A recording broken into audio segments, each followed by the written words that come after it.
and welcome to Notes from the Oracle.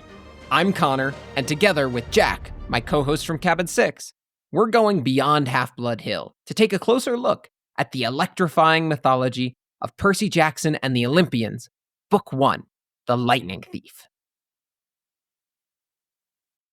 Chapter 2, Three Old Ladies Knit the Socks of Death. Jack, this is a pretty fun next step for the novel to go. We're going to be ramping up the stakes. We get to meet the Fates. It starts out with the gaslighting is working. Percy is being convinced that perhaps he is hallucinating 24/7. Are you excited for this one? Yeah, it's definitely a fun and interesting next step. However, and we'll get more into this as we dig into the meat and potatoes of this chapter, I'm not sure how I feel about this chapter as a whole. I'll be totally honest. Knowing what we know with the benefit of hindsight, I think Mm-hmm. that there are some really weird missteps that are included exclusively for driving the plot forward and getting to the more interesting stuff that just totally break some of the rules of the world that are set like within the next couple of chapters. It's not like they're rules that were set books down the line that weren't planned for. So I'm a little lukewarm on this one, I think. I'm a little lukewarm. Now, again, I will say, if this were my first time reading this chapter, I'd be like so hooked. I would be so into it. Yeah, no, I feel like if you don't have that notion already in your head of what the world is supposed to be, some of those, I'm going to call them pilot episode isms, Yeah. don't seem to be quite as like, that's off. It's a little odd. But for what it is, I do think that it does do a good job of driving us to the next chapter and where we need to get. Yes. It establishes a little bit more of the mythological happenings. It ramps up the stakes for Percy. We're gonna see the Fates in this chapter, and they are absolutely there to up the stakes, to get you on the edge of your seat. And I find it so funny that with hindsight, they are totally just sitting there being like, all right, this is going to be relevant in 4 years. Yeah, they're so dramatic. The They really theatrics go are. crazy. God, these three old ladies knitting the socks of death are really into theater. They are. They are. But we still have an entire chapter to go before we even get to them. We So do. let's dive into it. You're right. We start off this chapter with successful gaslighting. Yeah. Would-be manipulators, please take notes. Rick has this down pat. Um, he is truly under the impression that Mrs. Dodds didn't exist. He hallucinated everything. There is quite literally a woman there named Mrs. Care, who's a perky blonde woman who he had never seen before until she just hopped on the bus at the end of the field trip. And everybody's like, yeah, she's the algebra teacher. Can I just ask a question, Jack? Where did she come from? See, that is exactly the question I had. I have no idea. My only guess is that Mr. Brunner used the mist Men in Black style and just pulled some woman off the street and was like, by the way, you are an algebra teacher for a school of troubled youths upstate. Get on the bus. I That's mean, all I can it, think of. it feels like that must be the default what happened. The only other thing I've got going that it could be is we know that Mr. Brunner sent the previous Latin teacher on an extended vacation of sorts. Hmm. Perhaps he called back Miss Care or Mrs. Care from her extended vacation in heavy air quotes. Maybe he saw Lecto show up, went, all right, well, we're going to need a new algebra teacher. And maybe he talked to like some wind spirits and we're like, you got to whisk Mrs. Care back here. Also put some mist on her while you're on your way. Yeah, That's like the maybe. I only mean, other explanation. It's either they picked someone off the street or that. or I guess another possibility, maybe Mrs. Care really was there for like the majority of the year. This I feel like is less plausible, but I'm just throwing it out there. Mhm. She really was there, and then Mrs. Dobbs Electo was only there for a small period of time, and she used the mist for it to be like, oh well, I was always here. Like Mrs. Dobbs has been here since the beginning of the year. That was my first instinct. The only thing that I have that is a clear and pure counterpoint to that is the moment when Percy talks about how earlier on he had told Grover, I don't think she's human. And he just goes, I think you're right. So Yeah, that implies that she has been there longer for them to have but that we don't discussion. know how long ago that discussion was. That could have been like a week or two ago. That's true. So maybe she's just been on like a 2-week vacation. Maybe she lives in Yeah, Manhattan during the summer. maybe. I don't know. It's weird though. It's weird. They don't address it. It is supposed to be like a head scratcher for Percy, but this is something where if I were Percy, I'd be scratching my head and sticking to that concept of holy shit, how did this person manifest? Did we steal somebody? What happened? Jack, you're asking Child of Athena questions. And Percy, he's a That's go true. with the flow kind of guy. He Because is a any go with the rational flow. Yeah. person would have walked into her office and said, all right, where are you from? Because I Hmm. feel like we've seen them break down the mist before. You get people to start Yeah. questioning it, you get people to start breaking from it. I feel like if you just went and pressed and asked a few questions, she'd all of a sudden be like, wait a minute. Yeah, my last 6 months of my life doesn't line up. Like, this is really concerning. Yeah. And that honestly, not to like rewrite this, that would actually be a super cool way to introduce the mist. Percy basically grilling this innocent bystander for like, no, seriously, you weren't here. You know you weren't here. And then it would still add into the mystery of like she's clearly confused. It doesn't seem like she's in on it. It seems like she's just worried. Like she has amnesia. Like reality is shattering for that could be kind of interesting. Maybe a little dark for I middle think grade definitely a fiction, little dark for middle grade fiction, but at reading as but an adult, that would have been cool. that would have been pretty cool. She's here now, and we just She have to deal is. with that. And don't ask any more questions because we will not get answers on it. Awesome. Well, Love it. unfortunately, Percy will ask more questions. And I just love that every single person is like, dude, are you okay? The way he's like, yeah, I keep dropping Mrs. Dodd's references, and people just keep looking at me like I'm more of a psycho. And it's like, yeah, maybe stop doing that, Percy. I can't help but feel like if this really happened with a group of children, there would be at least one or two other like peers that'd be like, "Oh yeah, dude, of course," because they don't want to seem like they're not in the know. Because it seems so Hmm. obvious, like, "Oh, well, Percy knows this," or maybe that's just a sign of a product of like when we were growing up. If somebody were to say something, it's like, "Oh, that's probably some like internet thing. It's like a meme, Yes. right?" Well, I got to be in the know on this. Oh yeah, Mrs. Dobbs, yeah, of course, man, with her talons and leathery wings. Honestly, that would have I can't created more confusion. it would have. And I know that's why that Rick just streamlined it by being like, everybody thinks he's crazy. But from dealing with actual children, I can't help but feel like at least one would be like, yeah, dude, of course. And they totally don't, but they just don't want to seem like they don't know. Oh, 100%. And I say that. And then, of course, you do also have Grover, who's the one person that Percy keeps looking at it and being like, you can't fool me. You're lying. It's because Grover's an inherently good person. I gotta imagine this is causing him so much pain. Like, he goes to Runner in this chapter, and he's like, I can't keep this up, man. It actually reminds me a bit of I don't know if you've ever watched The Good Place before, I have. but Yep. like Cheaty, where Yes. like Cheaty is first, and he starts sweating and his stomach starts hurting, and it just becomes so apparent that something is wrong. Wow. It gives those kinds of vibes. I actually love that comparison. There's something actually really fun about Cheaty as Grover. They're Yeah, both no, just so like sweet and pure and want to do the right thing and want to be helpful, but they're just so goddamn nervous. but all that being said, Percy, he knows something's up. And I do think that part of that is the demigod senses, right? Because at night, he still has those visions of Mrs. Dodds. He's Mhm. still got the demigod dreams going. Nightmares like that?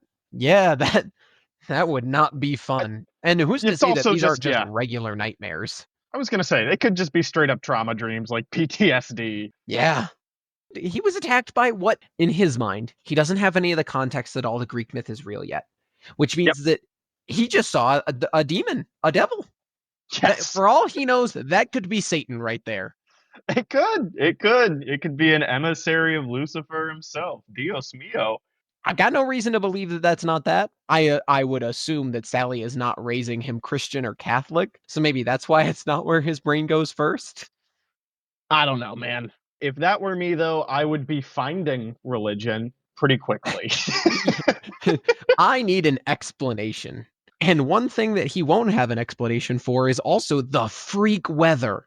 The Yes. absolute freak weather because Zeus is throwing temper tantrums. Yep. Uh, Zeus is yeah, mad. He's making tornadoes. Well, actually, see, this is where things get a little kooky for me when it comes to the Greek god pantheon, because Zeus, he's the god of like lightning, the sky and stuff. But mhm, Poseidon also, he's the god of like storms though, right? Don't they have some like cross domain territory there? correct. Like a plane going down because of squalls like that, I would think that is Zeus, right? Yep. But when it comes to like, I mean, Hudson Valley, that's pretty inland. I would assume a tornado is probably Zeus too. But the squall over the Atlantic, I don't know, like, could that be Poseidon taking somebody from Zeus's territory? I don't know. The Venn diagram there is a little murky for me. I might have an answer that would appeal to you. Okay. So if you think about Book 5 and the Battle of Manhattan, one of the Yes. things that Percy has to do is gain the favor of the river. And so Percy is like, I am a child of Poseidon. I have rights over you, and I should be able to manipulate this water. And the river spirit who lives there says, nope, my river's really dirty, and your dad doesn't do anything about it. He does nothing. So I'm not going to help you. So you could think about it as perhaps the tornado here that is actually touching down in the Hudson Valley is the wind spirits in that area that Zeus is going, all right, today you work for me. I'm the king of the gods, and you're going to do this. Mm. In the same way that perhaps if Poseidon wanted to whip up a storm, also being god of storms, could step down there and be like, hey, this is my purview. You're going to create a storm for me today. That's my interpretation of events, is the actual storm itself is a spirit that Zeus has told to do something. If I were a nature spirit, I'd be so upset if that's the case. Like, who's my actual boss? I just have two bosses, two opposing bosses. That's so confusing. That's besides the point, though. There's all That these is weird weather besides the things point. happening, specifically at a time of year where they should not be happening, and in places they probably shouldn't be happening. And Yeah. Percy's getting a little pissed. Maybe not because of the weather, but he's just irritable. And his Which grades are slipping from D's to F's. Not great. I guess D is what, technically passing? D is technically passing. He's in middle school. What Yeah. kind of middle schooler is getting D's and F's? That's not fun. That doesn't feel fair. Yeah, I agree. But to be fair, these are middle schoolers that are taking classes like Latin. So maybe Yeah. the curriculum's a little more rigorous than what we dealt with. Now, Jack, as we mentioned in episode 1, this is a re-record, so I won't belabor you with asking if you know the definition. I still find it very funny that Percy called Mr. Nickel an old sot, which I did not know the definition of. That is a habitual drunkard. Percy doesn't know what that means, but I like to imagine that the English teacher definitely did, and that's why he's so offended. Of course, if anybody would know it, it's probably the English teacher. And you know what? Because he's an English teacher, he probably is. He's like, oh, come on, man. Don't hit me where it That's, hurts. I was going to say, that's something I'm horribly sensitive about. That's a real problem that I have, Percy. That's fucked up. Well, and Chiron proves that these teachers, it sounds like they live at the school like the students do. So he's dedicated his life to living amongst these students. Yeah, Like, I drink too. yeah. Especially if you had students like Nancy Bobbitt and let's be honest, Percy Jackson in your class. Yes. Yeah, no, Like, it is very much, I would need some sort of chemical buffer. I feel like Mr. Nickel, the reports came across his desk. He's like, ah, Nancy Bobbitt steals. Yeah, that's normal. Percy Mhm. Jackson shot a cannon at a school bus and dunked his class Domestic into a shark. terrorism. Yeah, like, Yep, attempted homicide. do I have to teach him? I'm concerned. Yeah, he should be locked away. This is a threat to both himself, but also the rest of the class. Like, he should not be amongst the public. At what point is it too far? Exactly. This isn't troubled. This is a danger. This Yeah, is well, criminal. Troubled as he is, it's making Percy homesick, which I think is really understandable for a 12-year-old in this position. It's not easy, and he just wants to go home to his He's mom. had it rough, Like, the poor kid, honestly. and he'll get to go home. He's not He will. invited back next year to Yancey, so he'll get plenty of No. time to be home.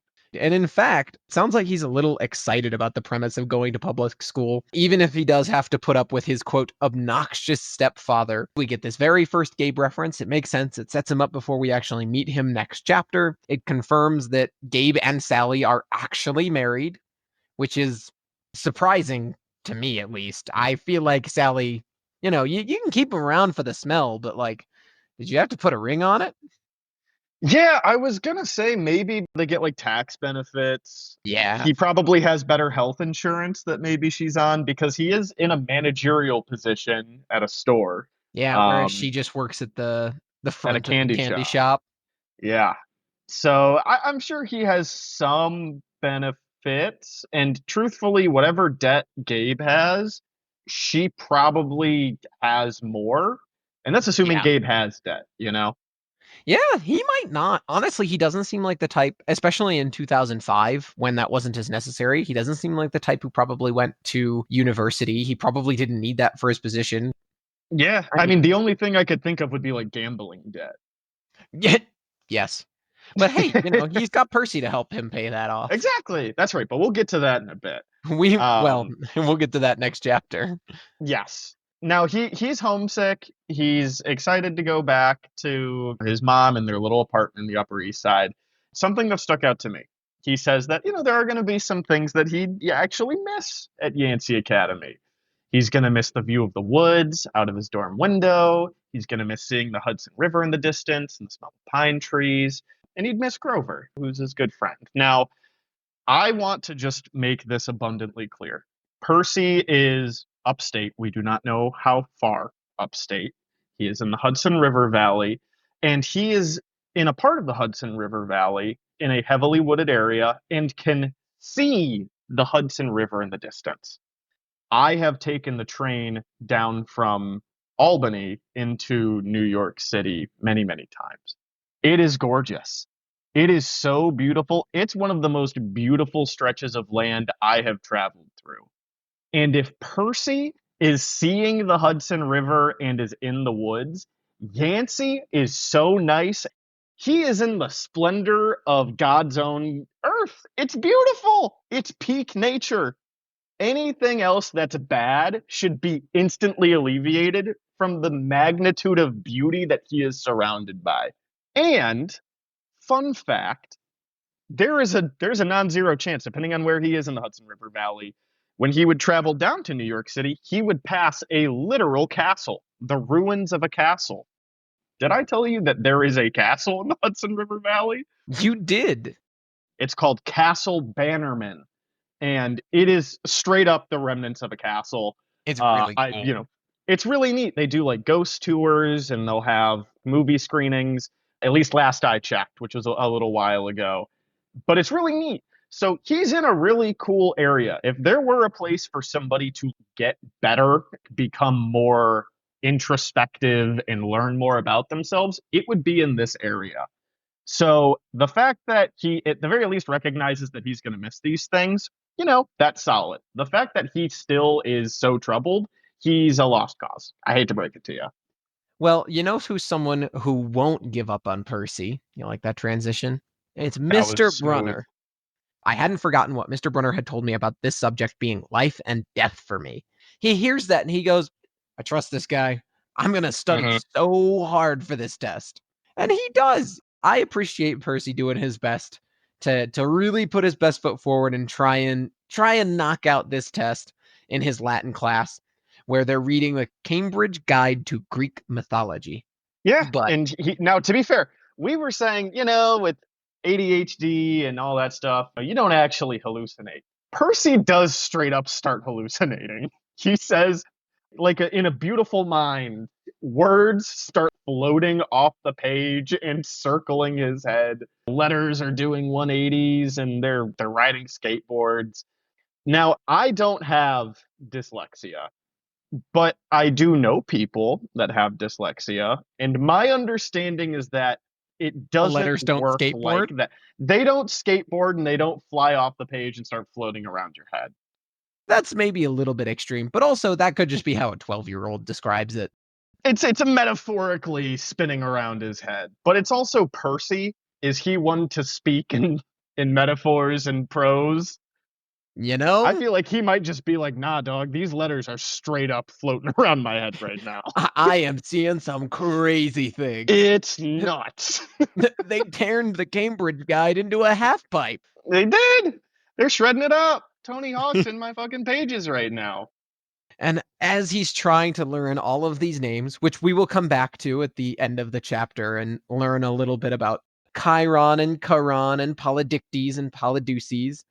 And apparently he is conjugating some Latin verbs, though he's not, given that he says, forget it.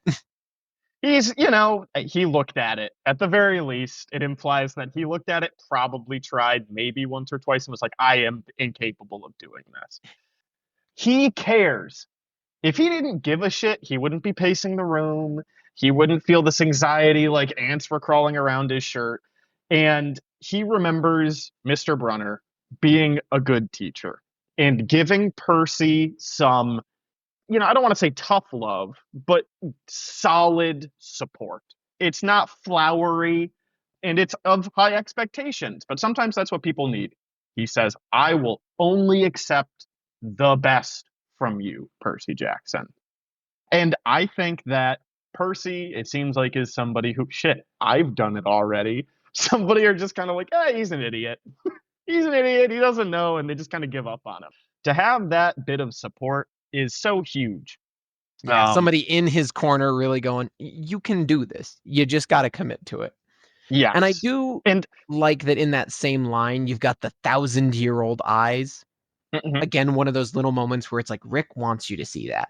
He wants you to yes. see that. He wants you to question it. He's setting it up from the get-go. And when we get that reveal, you're going to look back, if this is your first time reading the novel, and go, oh my God, he spelled it out for me at every Oh, opportunity. literally thousands year old stare. Yeah. Hmm. But Even this said his name. support, yes, that's right.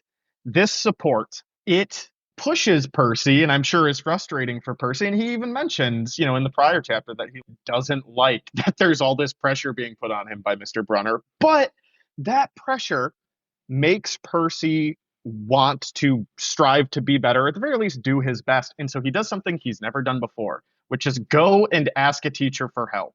Now, And that's hard. this that is tough.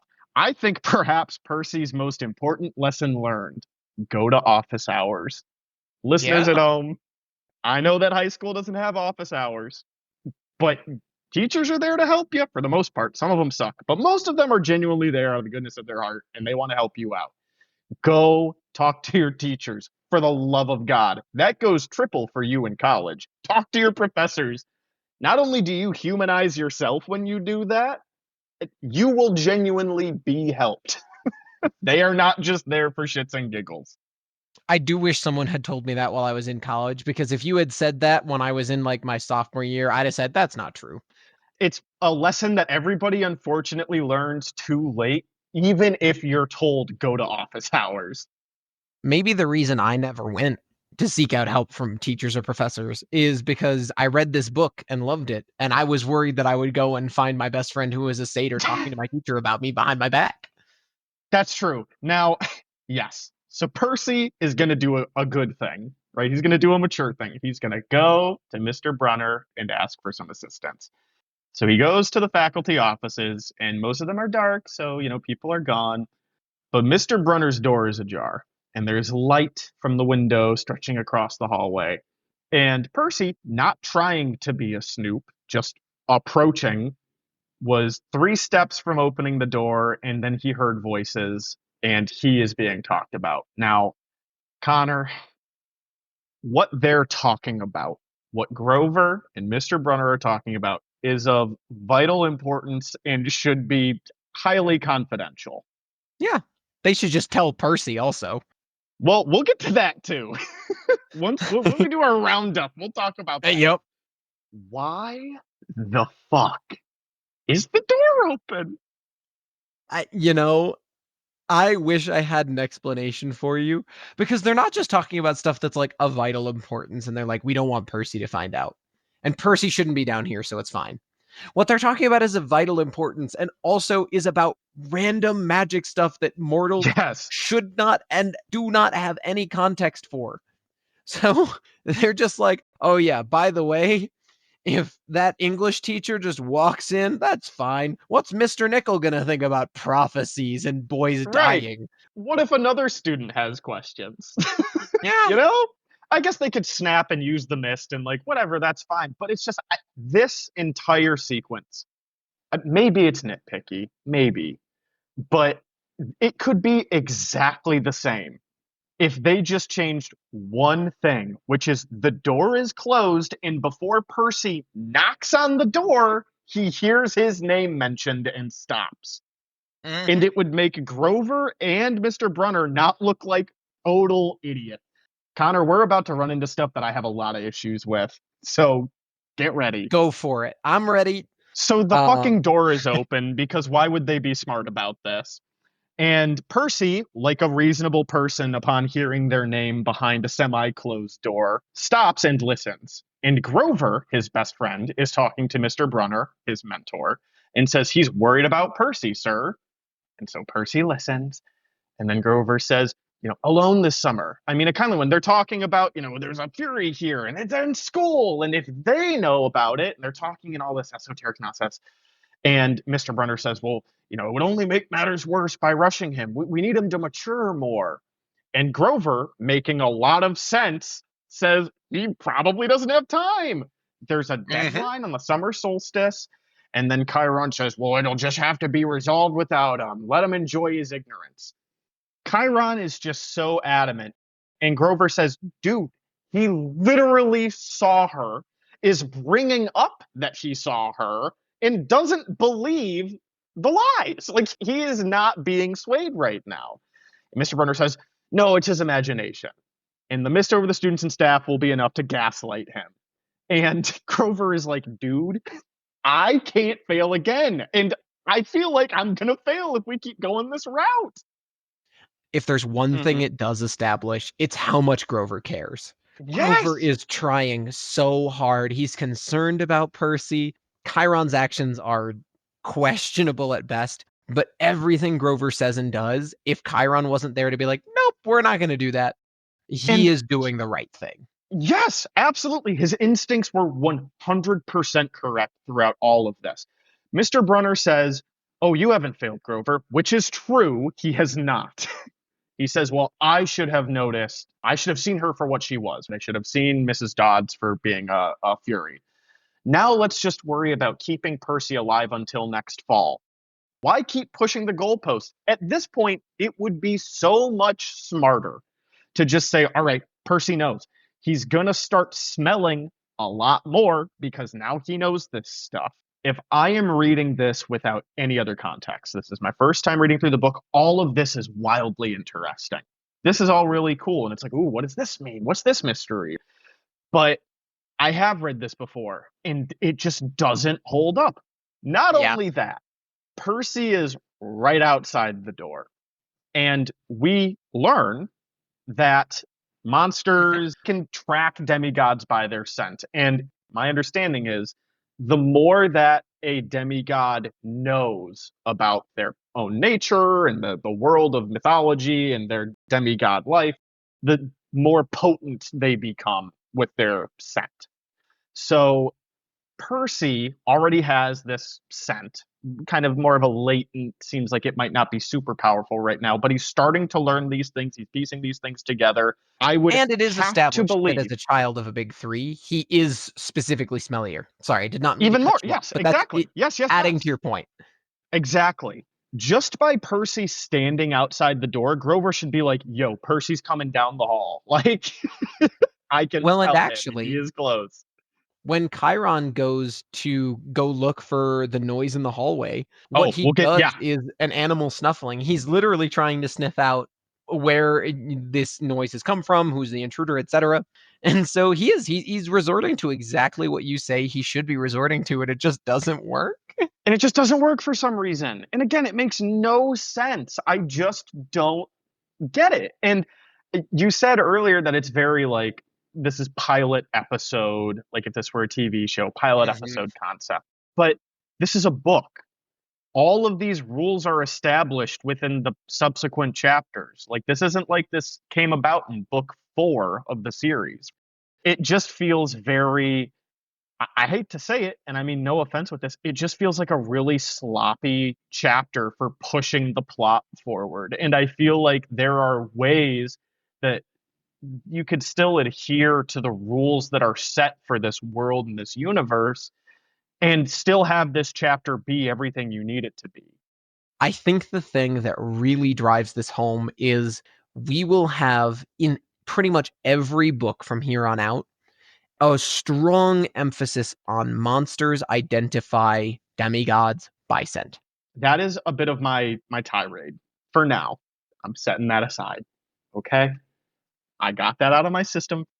This is really interesting stuff. This is where we get introduced to things that are really weird. It's not just, ooh, they're talking about me behind my back. But as Percy escapes and hides, we hear something we're not expecting, which is the slip, clap, clap, clap, like muffled Mhm. wood blocks. And then, like you mentioned, the animal snuffling right outside the door. Let's just neglect that it's right outside the door. Yep. Hmm. Riordan is absolutely putting all the clues right in front of you. He's saying, if you can put it together, you could do it right now. Oh, yeah. We're seeing Mr. Brunner. There's a shadow of something taller than a person who should be in a wheelchair and holding on to something that looked like an archer's bow. Chiron was Mhm. ready to fucking kill. He was. He I came mean, strapped and ready. I appreciate that at the very least, he assumes that this is a monster and instinctively is like, well, I'm not going to let Percy get hurt. So, Yeah. I was Oh, no, trained no, by no. Artemis and Apollo. You're about to get shot. And I think it's again another cool little curveball. People might be able to intuit from like the core concept of the book what those things are, but the specifics they're still eluding us. It's a fun little Yeah. introduction that at the very least when I was first reading these as a child it made me want to just like not stop. It does a really good job of keeping you off kilter with this chapter. Right as you think you have an idea of what's going on, and you're like, all right, I feel like I'm piecing something together. There's another piece to the puzzle that's thrown at you, and you still don't have a picture to work off of, which is good. It keeps the intrigue going and chugging forward. Yeah. And well, Percy, he also doesn't have any of the context here. He's just like, I don't know much about what they're talking about, but I can put together that I'm in danger. It's like, Yeah, yes. something bad has happened. And he does the smart thing and hides for longer than is probably necessary just to be extra safe. And then he makes his way back to his dorm with fuck ass Grover just lying on his bed like he's been there the whole night. Which also, I love that Mr. Brunner still makes Grover take the test. Which, like, I have to believe Grover already knows all of this stuff. I feel like it'd be pretty remedial. I mean, you think he knows Latin? He's not a faun. There's no reason he would know Latin. Yeah, I guess that's true. I didn't think about that. Maybe Chiron's like, if you're gonna be here, you're gonna learn some Latin adjectives, some Latin conjugations. Yeah, I guess, yeah, stay mentally stimulated here. I'll teach you something you don't know. It's possible. I don't think it's the Yeah. worst thing in the world as far as a an explanation as to why he still has to take the test. Either that or to keep up appearances, it's not unreasonable. Yeah, that's fair. Or like, oh, if you're working on it, you can help Percy out or Do you think that perhaps he sits there and goes, "You know what? Percy's gonna need some help. You are gonna tutor him whether he likes it or not." pretty He much, might not yeah. know you're tutoring him, but he is gonna need help. Speaking of needing help, Chiron needs some help with phrasing. Because Percy, he goes, he takes the test. Nancy Bobofit is still bullying him because that's her permanent role in this book. And then Mr. Connor, Brunner, Connor. This entire section makes me so mad. this is, I think, one of the examples of where characters create conflict just by not saying what they actually mean Hmm. and another character misinterpreting it. I feel like it's so common in TV shows and stuff. Yeah, And it is my least I favorite feel like trope.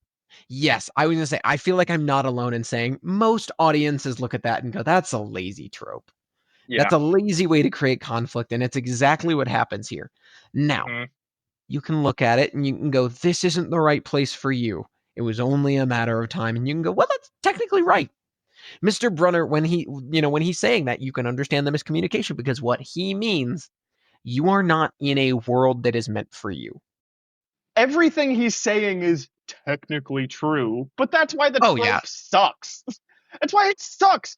Just either speak the truth or fucking lie. Don't thread the needle here. It's only going to cause more problems than it does. And I think the reason that it frustrates me so much is because of a few reasons. One, Rick is a better author than this. He's a better author than this. And I know that not just because the rest of the books are really, really good and don't really run into this issue, but he literally does this exact trope in a chapter or two. He does it better with Sally. You know what I'm talking about? Yes. Okay. I wasn't sure what you were pointing to. And when he does it with Sally, it is so much better. And I think in part, though, and I don't need to justify it, but for my own sanity, I think the justification here is if you set up Chiron as doing this poorly, it does make Sally look better. And so if you're really hoping to get that really punchy, drive them forward and go, oh, she gets him, you get that in chapters 3 and 4, in part because you have this to compare it to. And I think you can have Yeah. that without this chapter, but I think that's why he plays with it, is just my thought. I just I don't Again, like that they do that with I don't like that they do that with Mr. Brunner though, because he's smarter than that. He's wiser than that. I think, like maybe I'm not remembering the character properly. Maybe he has like a charisma score of 8. But I I don't think that's the case. I don't feel like I actually do pay a lot of attention to Chiron because usually he shows up at the beginning and the end of the book to be like, "Here was your quest. You have succeeded at your quest." And that's about it. Hmm. So, maybe we'll keep an eye on it. Pay attention to if Chiron is actually just all the time kind of bad at this. Maybe it's just because I keep thinking about Pierce Brosnan and his soft eyes and making me feel like I'm safe and warm whenever he talks. Maybe that's it, We you will be know? talking about Chiron in our myth breakdown. I gotta tell you, the heroes he trains don't have a good track record. Like, if we He are sucks. going He's off a of bad that, teacher. Achilles. I mean, Mm, to quote yeah. the Disney movie, "Nice work on that heel." Okay, Yeah, that's fair. you've got that. You've got Uh, Jason, who don't even get me started on Jason, pissed off mhm. his wife, who is like an incredible sorceress, so badly that she kills his children, which causes her more pain than him, just to spite Jason. Oh, and also his new wife. Yeah. You've got Asclepius, who granted does go on to become a god. However, Hmm. Asclepius as a mortal does get killed for finding out the secret to immortal life, and the gods are like, you shouldn't have done that. So it's like, Chiron, maybe you could have taught him to not do things that the gods would turn around and kill him for. Hmm. I'm just saying, there's not Yeah, no, you raised great. some good points. Maybe this Oh, guy kind of fucking sucks. Maybe he's low charisma and slightly lower wisdom than I'm anticipating. I don't know. I got another good one in my notes here for you because I wasn't planning on talking about these people, but I do remember. I don't know how to pronounce this person's name. I think it's Actaeon. This is the hunter who sees Artemis bathing Yes. and, as punishment, gets eaten by his own hunting dogs, also trained by Chiron. Hmm. So, like, he doesn't have a great track record. That's all I'm saying. He's the guy that turns into a deer, right? In some versions he turns into a deer, in some versions he doesn't, in some version he gets eaten by dogs, in some version he gets shot by other hunters. Hmm. The long story short is, don't look at Artemis while Yeah, she's bathing. yeah, But that's that's not even fair. always in the original version of the thing. It's complicated. That's a story that's changed a lot over the years. Fair, fair. And also entirely besides the point. And also entirely beside the point. But Just know I will be viewing Mr. Brunner Chiron with a bit more scrutiny going valid. forward. It feels like someone should be coming up to him the way that people keep joking that they should go up to Batman. and be like, "Hey, you've broken quite a few child labor laws and child endangerment laws. Are you okay? Are you good, Like, man? these heroes keep dying." And Yeah. and yeah, he completely gets this conversation with Percy wrong. I like his "Oh, confound it all. What I'm trying to say is you're not normal, Percy." And it's just like, all right, well, that's great. And yeah, Percy is already gone, is in his words. Sassy as Yes. always, he turns tail and leaves. It's the last day of the term. We learn about the rich juvenile delinquents who are going We do. cruising into Which Switzerland. which is also I just want to talk about this little section, and it really isn't super plot important, but I do find it funny that he's talking about the rich juvenile delinquents with their daddies being executives or ambassadors, celebrities, and all the stuff that they're going to be doing over the summer. And they include Percy. They asked him what he was going to be doing over the summer. It's not posed like they're being assholes about it. They're just like, "Oh, hey Percy, what are you doing?" Because I don't think they know that he's not coming back, right? No. And Percy's response is, "Yeah, I'm gonna go back to the city." And then Percy starts stewing to himself. He's like, "What I wasn't going to tell them was that I'd have to get a summer job walking dogs or selling magazine subscriptions, and that I'd have to spend all my free time worrying about where to go to school and blah blah blah blah." And one of the guys is just like, "Oh, okay, that's cool." And then they went back to their conversations as if he'd never existed. Now that Yeah. is posed like they're being dicks. If Percy is thinking all of that as he's giving his answer, and he's just short and curt and saying, "I'm going back to the city," I'm not gonna lie, I think Percy just ruined the vibe. And they're like, All right, man, sure. Well, it's very apparent you don't want to talk." It just reminded me a bit of Yeah. like the Meet the Robinsons with Yes, with Goob walking Goob. through the hall. "Hey, Goob, I like your binder. Hey, Goob, want to hang out after school?" They all hated me. I can see it both ways, Yeah. and I do think Percy is often in his own head. I think another, and I don't know if this would have been intentional by Rick, because it's not a common trait of Percy's going forward, but knowing that especially in these earlier books, Percy is a stand-in for Rick's son who does have ADHD. A Hmm. common symptom is something called rejection sensitivity dysphoria, or RSD, where you feel like unless people tell you very explicitly in some scenarios that they're like they don't actually want you there and they're just trying to placate you. And this type of public, what are you doing this summer could feel that way. To me, that's what that reads as. Hmm. But again, that is me stretching a little bit for an explanation. It just seems like something that Rick may have actually seen happen in his kid's life and gone, all right, I'll put that in the book. That feels reasonable. Hmm. But I do find it very entertaining that there's another very obvious, what I would call classic ADHD symptom when they are on the bus and Percy sees Grover looking around and he's like, all right, just tell me already. I am sick of waiting. You are clearly Yes. looking for something and I am impatient. Now, I'm not even going to say that's ADHD. I, that's just a good response. If you That's feel like true. you're in imminent danger and your close and only friend is clearly nervous and like on the lookout, I would Just also be like, "What the fuck is going on? You need to tell me everything right now." they're on a Greyhound and Percy's like, oh yeah, this is a very normal day. And Grover's looking around like they're in a war zone. Yeah, he That is would be worried. very concerning. Yeah, I'd be freaking out too. I'd want answers. Mhm. Well, and I just love that Percy is absolutely like, "You sure you're not looking for demon math teachers?" Yeah, he calls him out. He just gets right to it. He doesn't beat around the bush. He isn't passive. I guess maybe you could characterize this as passive aggressive, maybe, but I wouldn't. I would say he's pretty blunt. "I heard this and I Yep. heard that."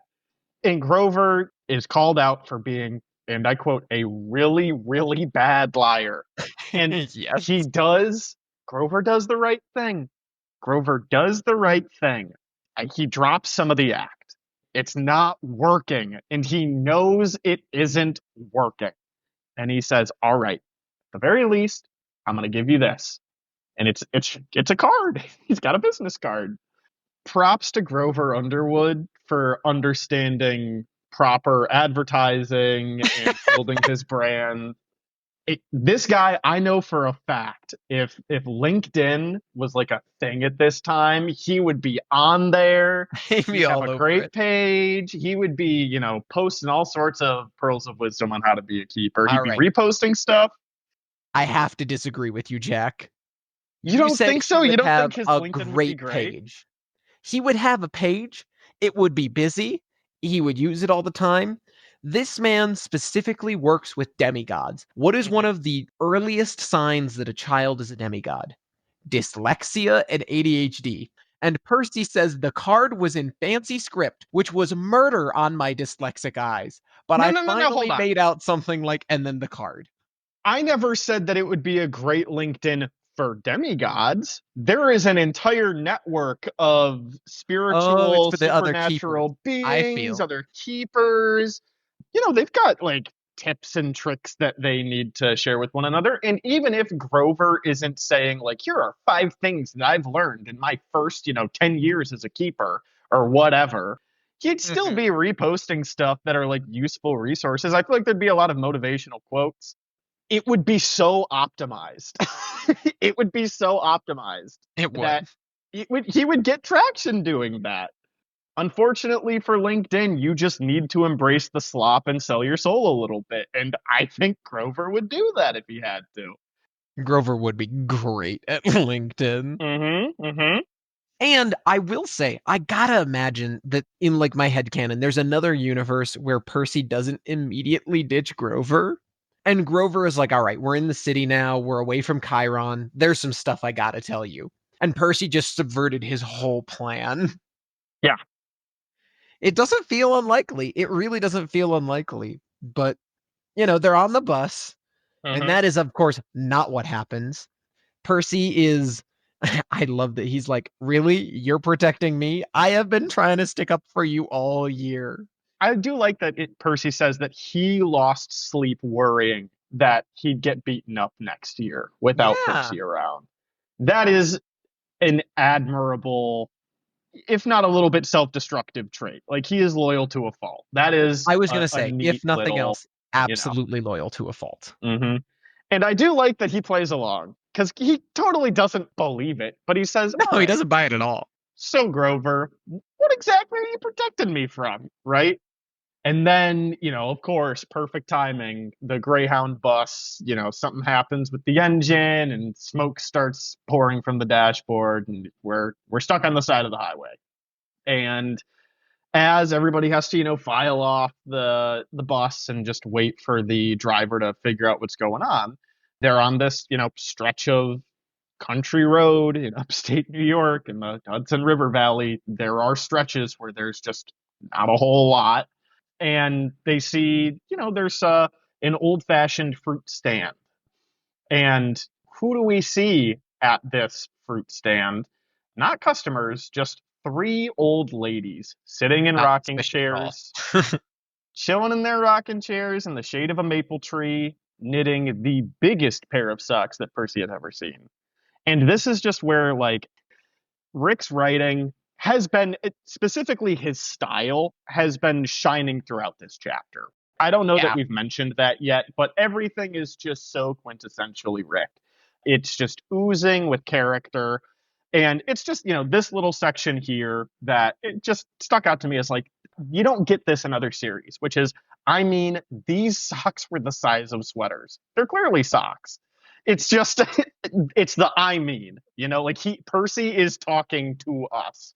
Like, don't, you're not understanding. It's not like these are soccer socks. These are Yeah. something that you should be wearing on your torso. They are huge, But they're also socks. but they're I do socks. love that. Like, And don't get me Percy is wrong. just as confused.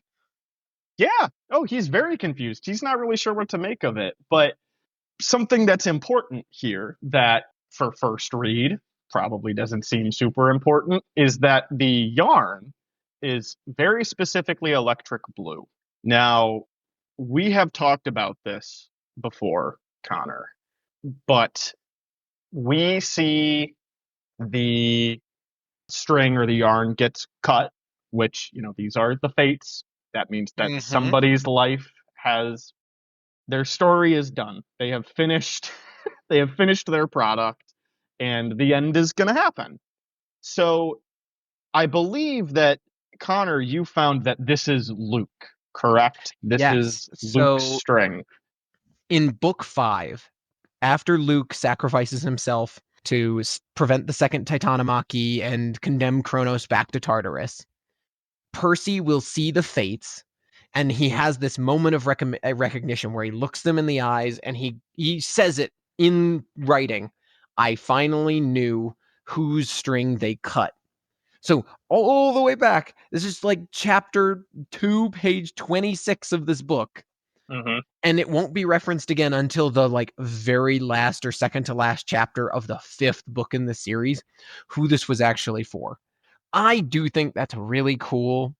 It I is. think the fact that they used the blue yarn is definitely meant to be a little bit of a blue herring, so to speak, Uh-huh. where, you know, for me, like my first instinct was, oh, that's meant to represent Sally, but she doesn't actually die. Oh, maybe it's represent Percy going to the underworld. But again, he doesn't actually die. So Hmm. it's really just setting that all up. And I actually think it does set up this book in particular very well. Yes. Because you as a reader can read that and go, okay, I get it. That was Sally. Like 2 chapters from now, you'll go, Hmm. all right, they cut it and it happened. Yes. I do find the delay of 4 years on this to be kind of funny. That they show up to Percy when he's 12 Yeah. and they're like, snip, snip. That Uh-huh. one's going to be really funny in 4 years. Yeah. Like, It is. The theatrics go crazy. I do love that. I do. I don't know why. I appreciate the concept of like, yeah, just because we like finished it doesn't mean it's going to happen right now. We've got a backlog. We've got to work ahead of schedule here. I like that the Fates are the only people in Greek myth who are like, no, we are so on top of this. We have Yeah. decided when you die well in advance. Well in advance. Like we are straight up atemporal. We don't have to do shit. We can honestly, we might be able to snip something in the future for somebody that died a long time ago. You don't know how we work. It's crazy out here.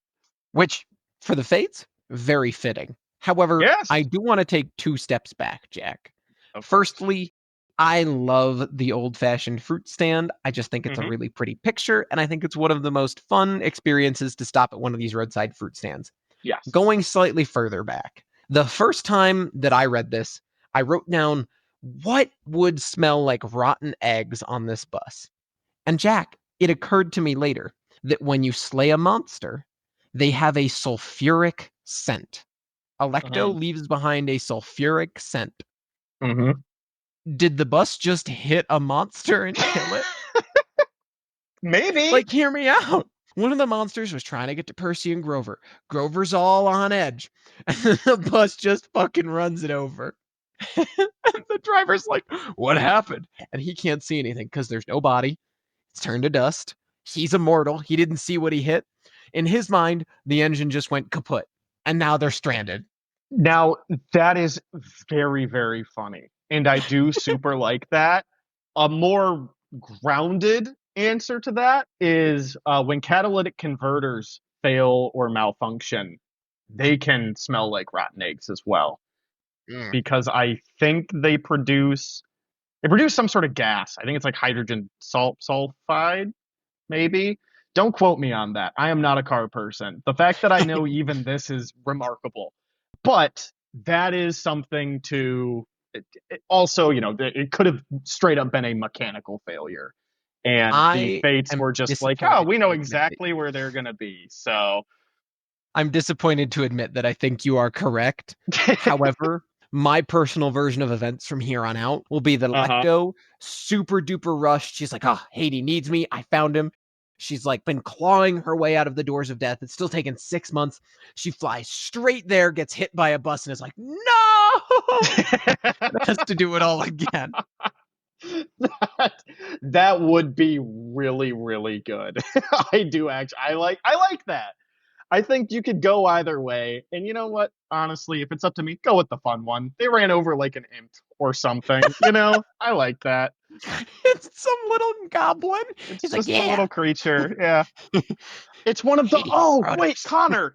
It could have been one of the fucking two-headed snakes that turn into wheels. Yes, You know what I'm talking about? You remember I those? do. Oh God, I wish I remembered what they were called. I'll look it up and I'll bring it up in a later episode because at this point it's gonna pop up in episode 6 and 7. Oh, that's so fun. I do like that it could be one of the little snakes. It adds to the canon of D and demigods, and that's super important to me.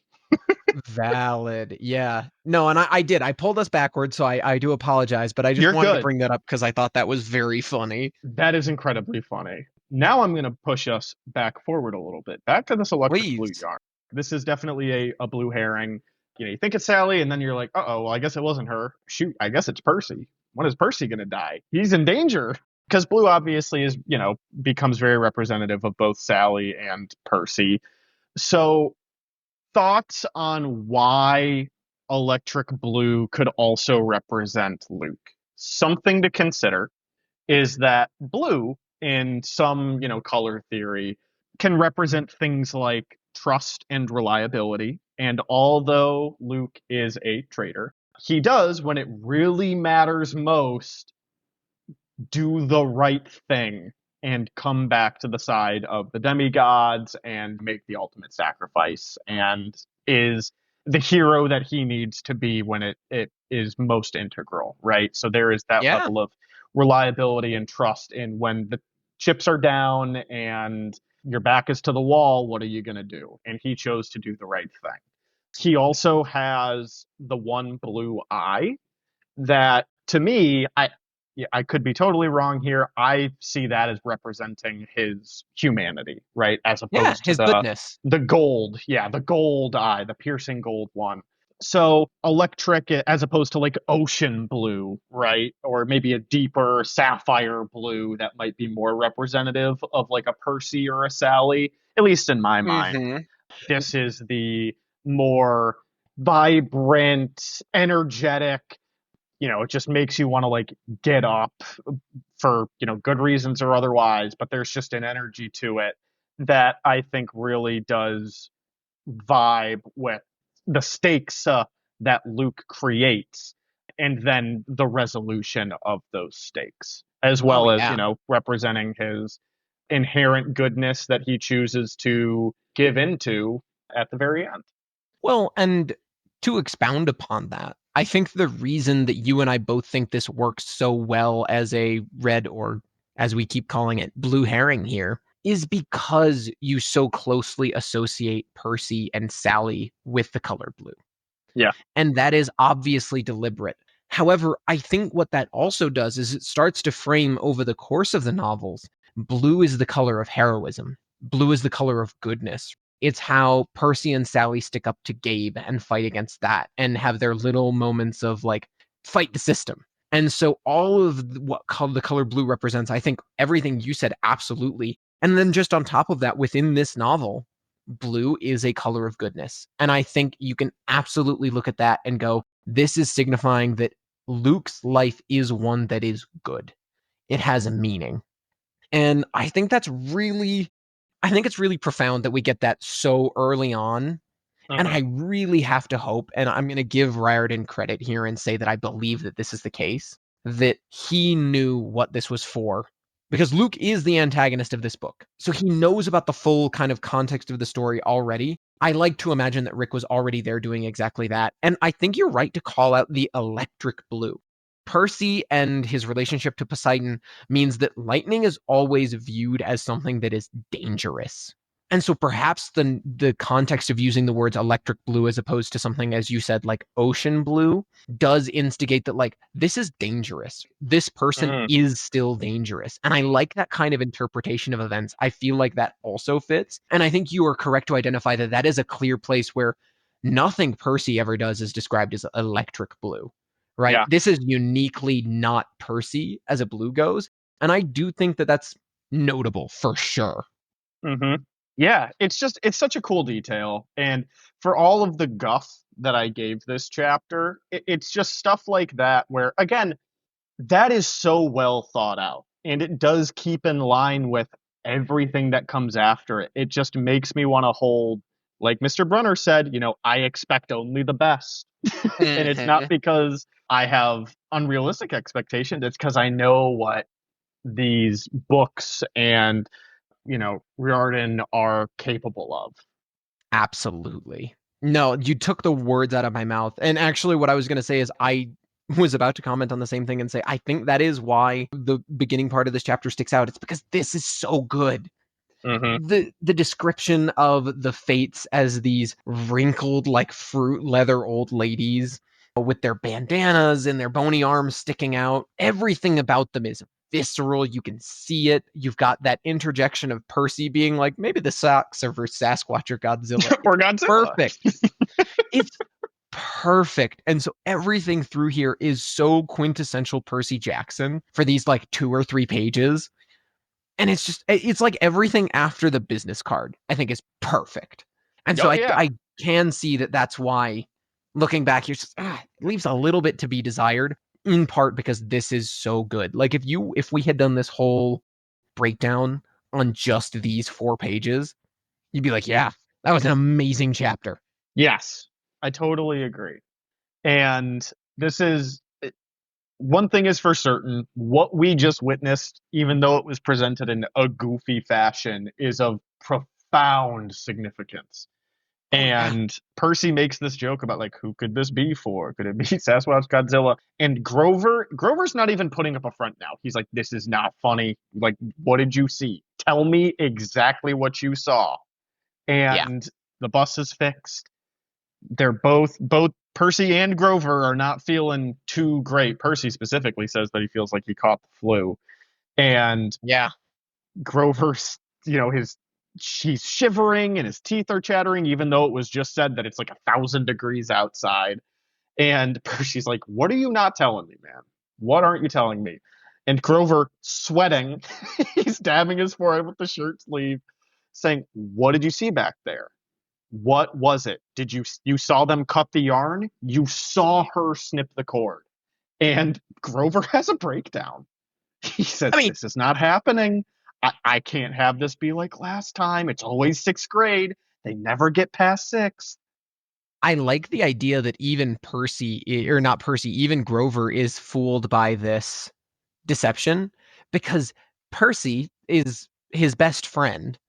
So he would know how important like blue food is, right? I'm sure he Yeah, sees the candy shipments that Percy gets from his mom. I'm sure most of the things he gets are blue. So I gotta imagine Grover's looking at it and he's like, please tell me you didn't see them cut that string because that's blue and everything you do is blue. And if you die, I am so fucked. yeah, yep. And the gravity is really setting in for Percy now. And he even says, like, "What are you talking about, Grover?" And he notes that he was really starting to get scared. And I feel like Yeah. this is the first time in the book that Percy's very spunky. He's been worried before and he's been confused and he's been in life-threatening situations. But I feel like this is the first time that he says, and maybe I'm wrong, maybe I'm forgetting, but he's just like, I am scared right now. There is a dread that is sitting with me. I don't know what's happening. Oh, yeah. Well, reminder that as he goes forward, he will remember this snip as scarier than Electo. The Yeah. fury, her leathery wings, her burning hatred in her eyes, and that single snip of yarn from 3 pleasant-looking old ladies is more terrifying to him. Hmm. And he Like, that's asks cool. Grover, I that mean, it's not snipping of cool, the cool, but it's yarn. cool. No, it's so cool. He asked, does that mean somebody is going to die? And this is just such a good mic drop of a last line. He looked at me mournfully, like he was already picking the kind of flowers I'd like best on my coffin.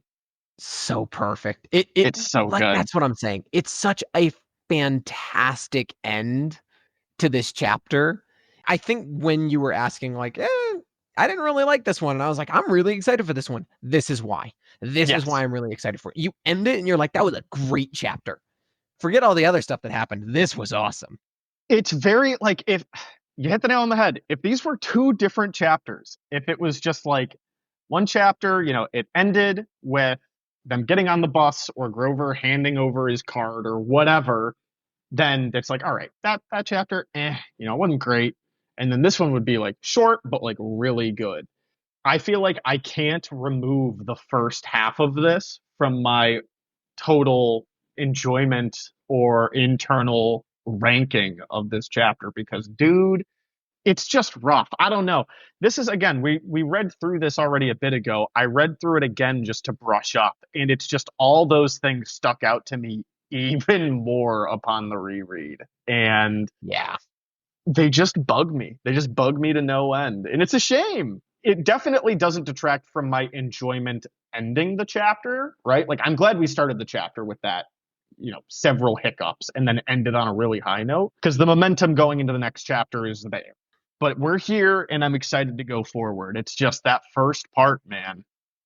It is.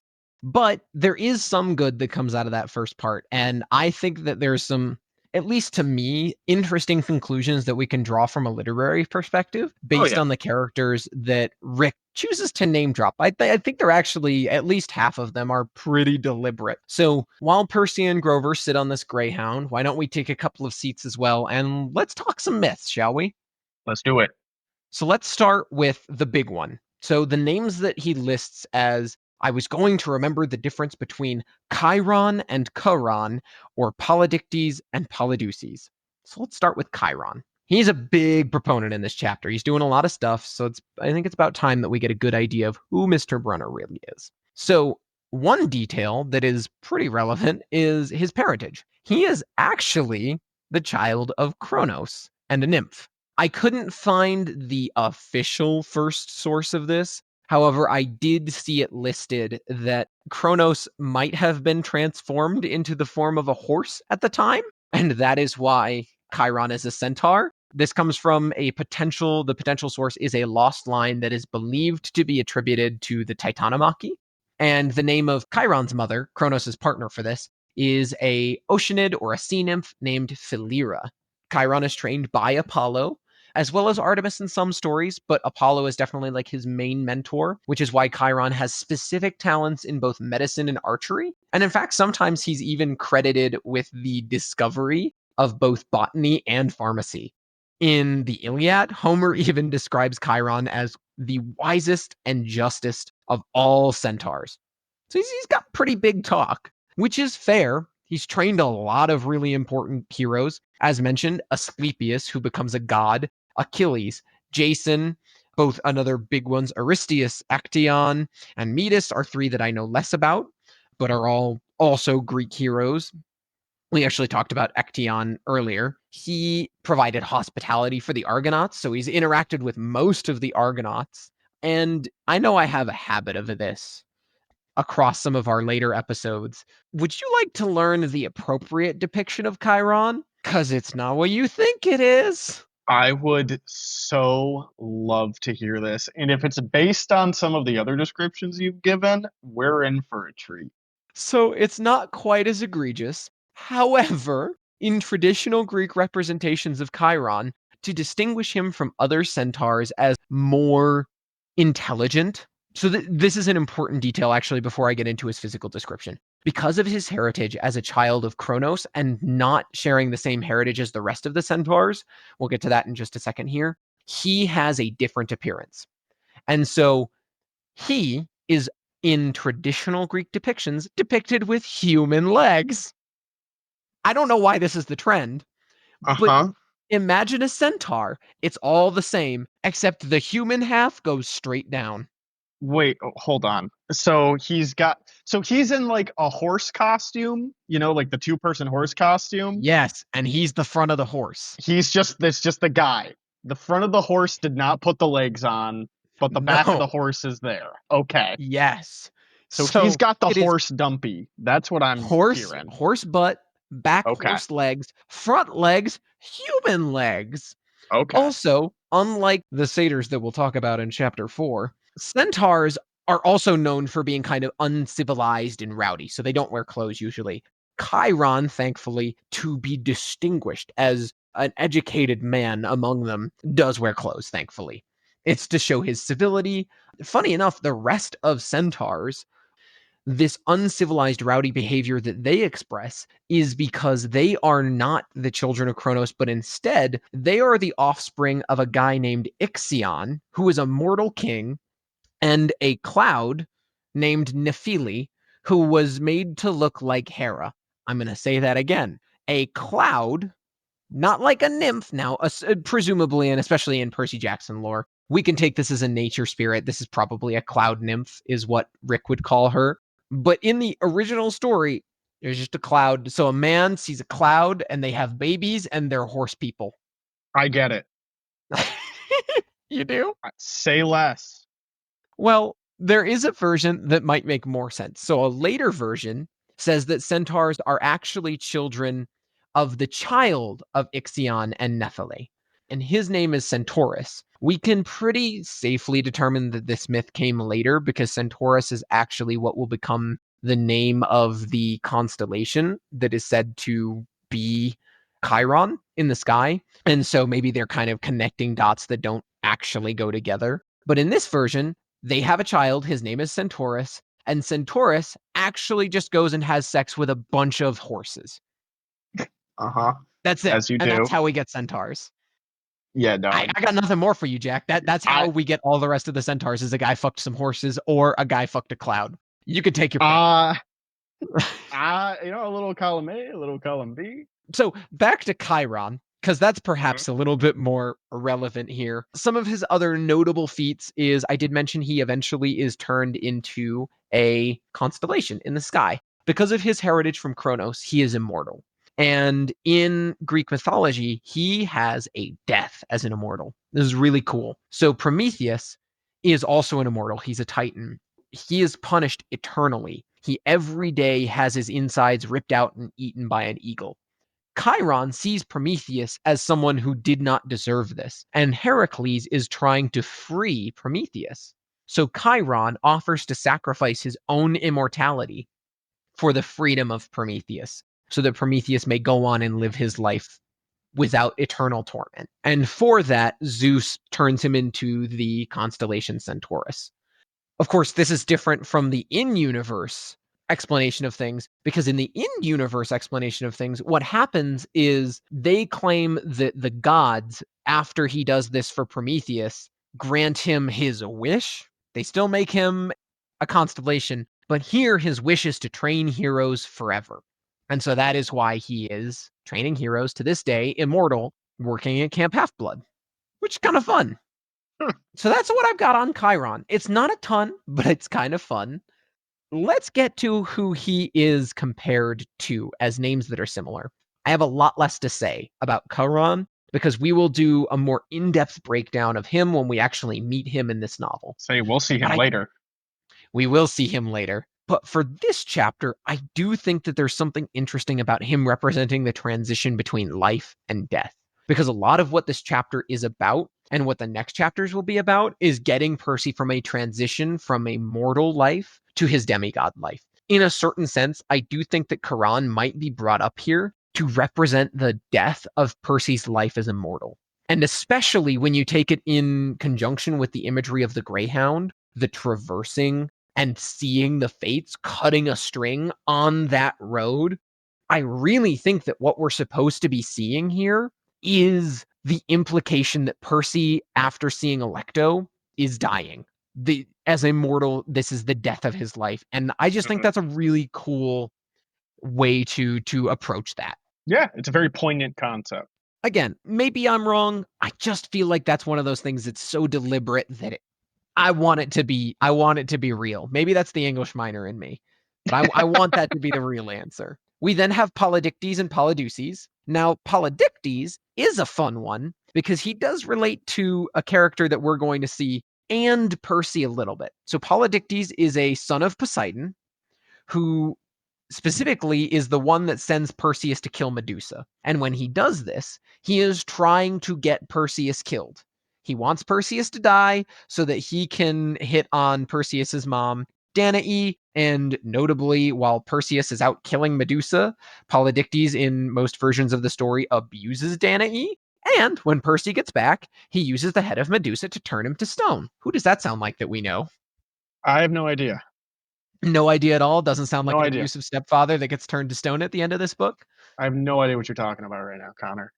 You're But talking I crazy. I I think that's kind of fun because Perseus here in the original myth, a child of Zeus, notably like his most notable feat is that he slays Medusa, which is a Yep. feature that Percy shares with him outside of their name as well. And I thought it was really interesting. And I feel like this again might just be Rick name dropping something to be like, look, see, I did it.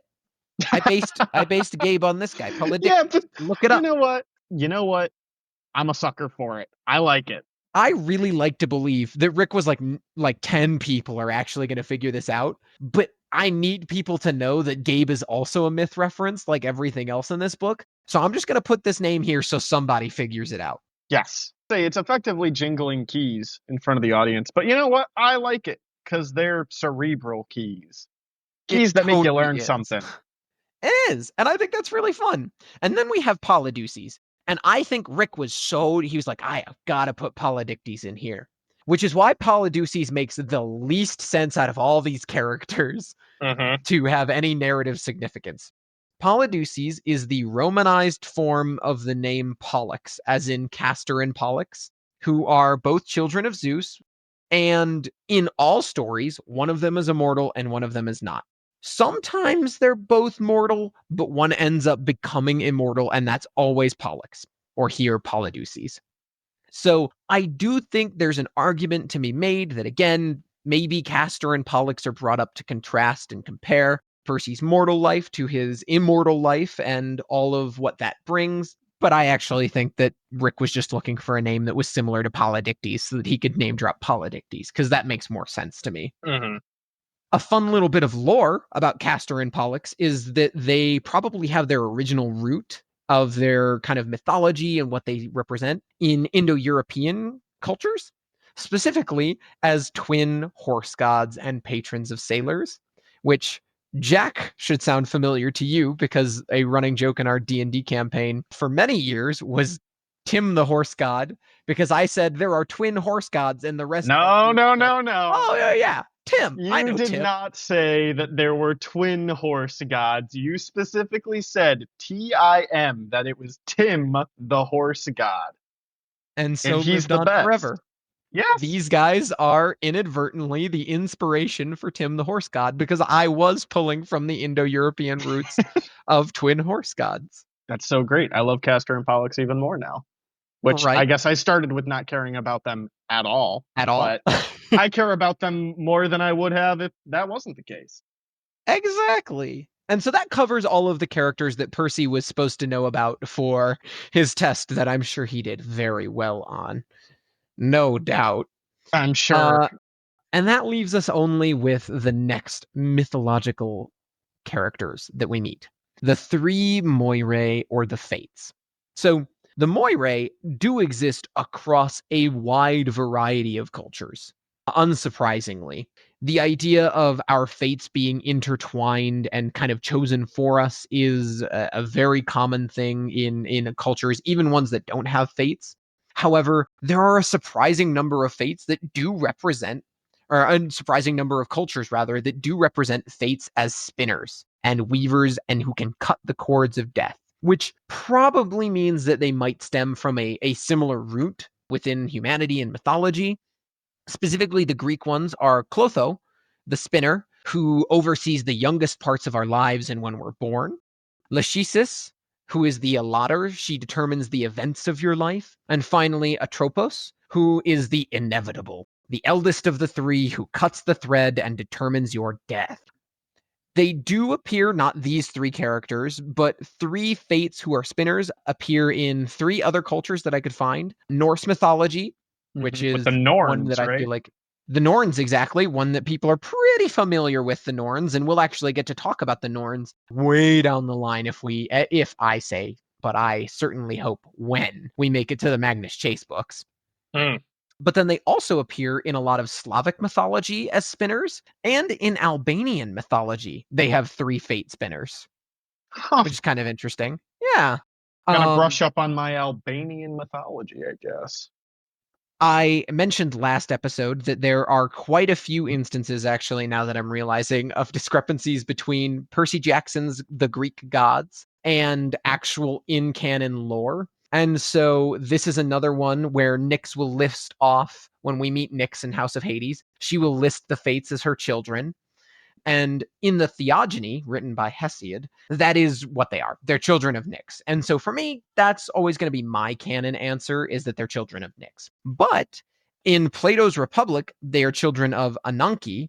And in other versions, as in the Percy Jackson's Greek God canon, which came out in 2014, actually a year after House of Hades came out in 2013, they are referred to as the children of Zeus and Themis. Themis being a kind of Titan goddess figure that represents divine order and law. So it makes a lot of sense that the Fates are associated with her. However, given that this is one of the later interpretations, it's like the middle interpretation. So the latest is that they're children of Ananke, which comes in Plato's Republic. The middle period is when they are children of Zeus and Themis. It is perhaps possible that people wanted to find something that made more sense. And if you are looking to demystify death and make death less of a scary children of night thing, people may have been looking to make it more sensical, and that death is the divine order. And so they are children of Themis because this is just how things are. This is the law of existence. If you live, you die. And so those are the myths that we had in this chapter, chapter 2. And I think they're fun. I really, honestly, if I had to pick a favorite out of these, I was surprised to find out that Chiron is supposed to have human legs. Most of the time, I'm like, it would be more fun if Rick had stuck to the original myth. This one, Mhm. I'm glad he gave him horse front legs. That would I have been agree. real weird. Now, Connor, I am very curious about this. And perhaps you said it and I just totally zoned out, but I feel like I'd remember if you mentioned this. You gonna So ask if he has a human dick? I was gonna ask not only if he had a human dick, I was gonna ask if he had both. It's gonna because he's got the human front half, there would be one there, and then he's still got the horse back half. So wouldn't there be Yep. another one there? So I am not an expert. However, Connor, this is my your job. I know this is my job. My research has given me some insights into this. Okay. Because Chiron is seen as a more civilized centaur and always wears clothes, we don't actually have a clear depiction of this. However, the way all of the clothes wrap, they always do a kind of unnatural curve to a certain extent Like that he's would imply that there's not something there, in that they like go up and around, and that at some point his body just like morphs, and there's a something wrong in there. gotcha. So he's got a horse dick where a horse dick would be. That is your theory? Yes. Yep. Well, I All mean, we right. can see the horse dick. I can tell you that one's there. And I just Oh, hope that the Greeks had okay. enough So they sense do not to include give it that? two. Gotcha. Yeah, but it's not like it's not like the satyrs where it's quite so prominent. I'm excited for more chapters. As much as Okay. this one did have some faults, I think overall it was still really fun. And it's really, it'll only get better. That's the thing. It'll only get better. It does. And actually, because we've already recorded chapter 3, I have to implore those of you listening, that might be one of my favorite episodes so far. There's not a lot of myth. There's just a lot of Percy and Sally. It's a great listen, honestly. I really do think chapter 3 is such a fun establishing chapter. It gives you exposition in a way that doesn't feel pushy, and it feels really, for most of it, in line with the rest of the canon of the books in the way that like the beginning of this chapter doesn't. Yes. It is phenomenal. There is some great stuff ahead, and I'm so excited to eat up the rest of this book as we get through it, because there's so much fun stuff that's going to happen. Mm-hmm. Have a good one. See ya. Thanks for listening. If you enjoyed this podcast and want to support our content, please be sure to leave a review, share with your friends, and follow us on all your favorite podcast platforms. Until next time, this has been Notes from the Oracle.